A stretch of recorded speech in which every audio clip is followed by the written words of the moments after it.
Itu keren, kehidupan dalam rencana Tuhan. Grup nyanyi Coldplay sangat memikat hati banyak orang. Sehingga ketika mereka konser di GBK, 70.000 penonton datang. Padahal harga tiketnya 5 jutaan dan yang termurah 3 jutaan.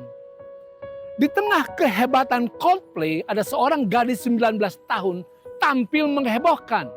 Yaitu dilaporkan bahwa dia berhasil menjual 2.268 tiket Coldplay. Dan meraih untung 5 miliar diperkirakan. Sayangnya tiketnya palsu dan Giska pun ditangkap. Kok bisa? Karena Giska melihat peluang pada kehebatan dan kepopuleran Coldplay.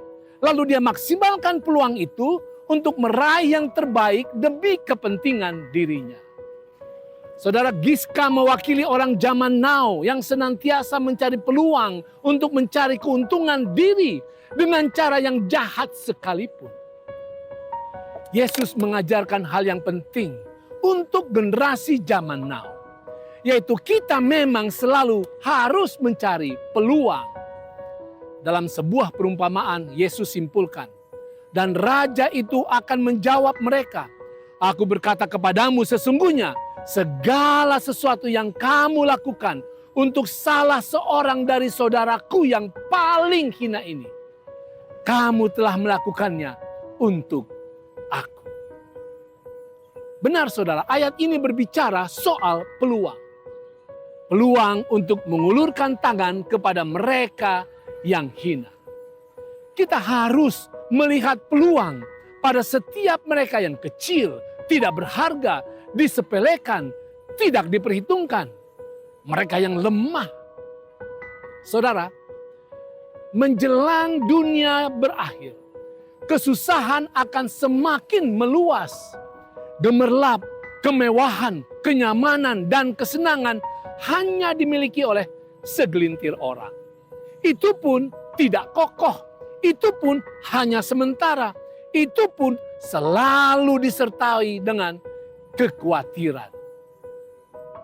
Berbeda dengan Giska yang mencari peluang dari Coldplay yang terkenal dan terhormat, kita justru harus cari peluang di antara mereka yang hina, yang kecil, yang terbuang.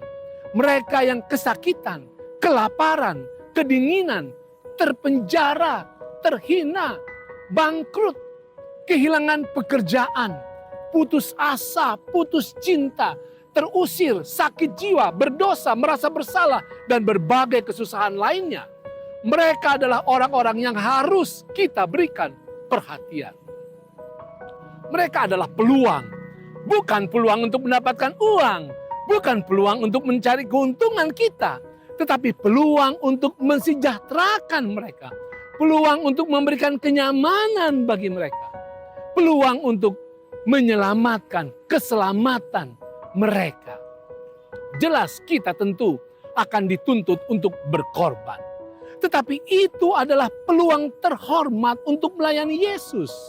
Saudara, umat Allah yang sejati senantiasa hidup di dalam curahan kebesaran Allah dan kemakmuran Allah.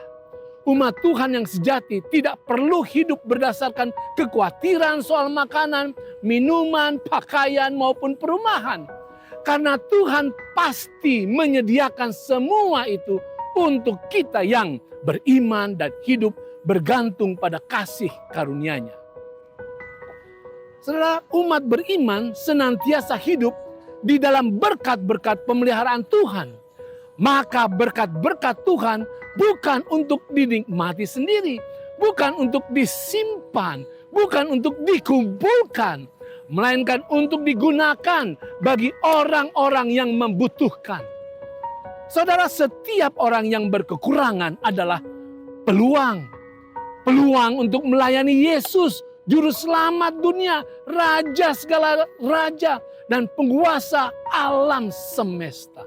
Itu keren.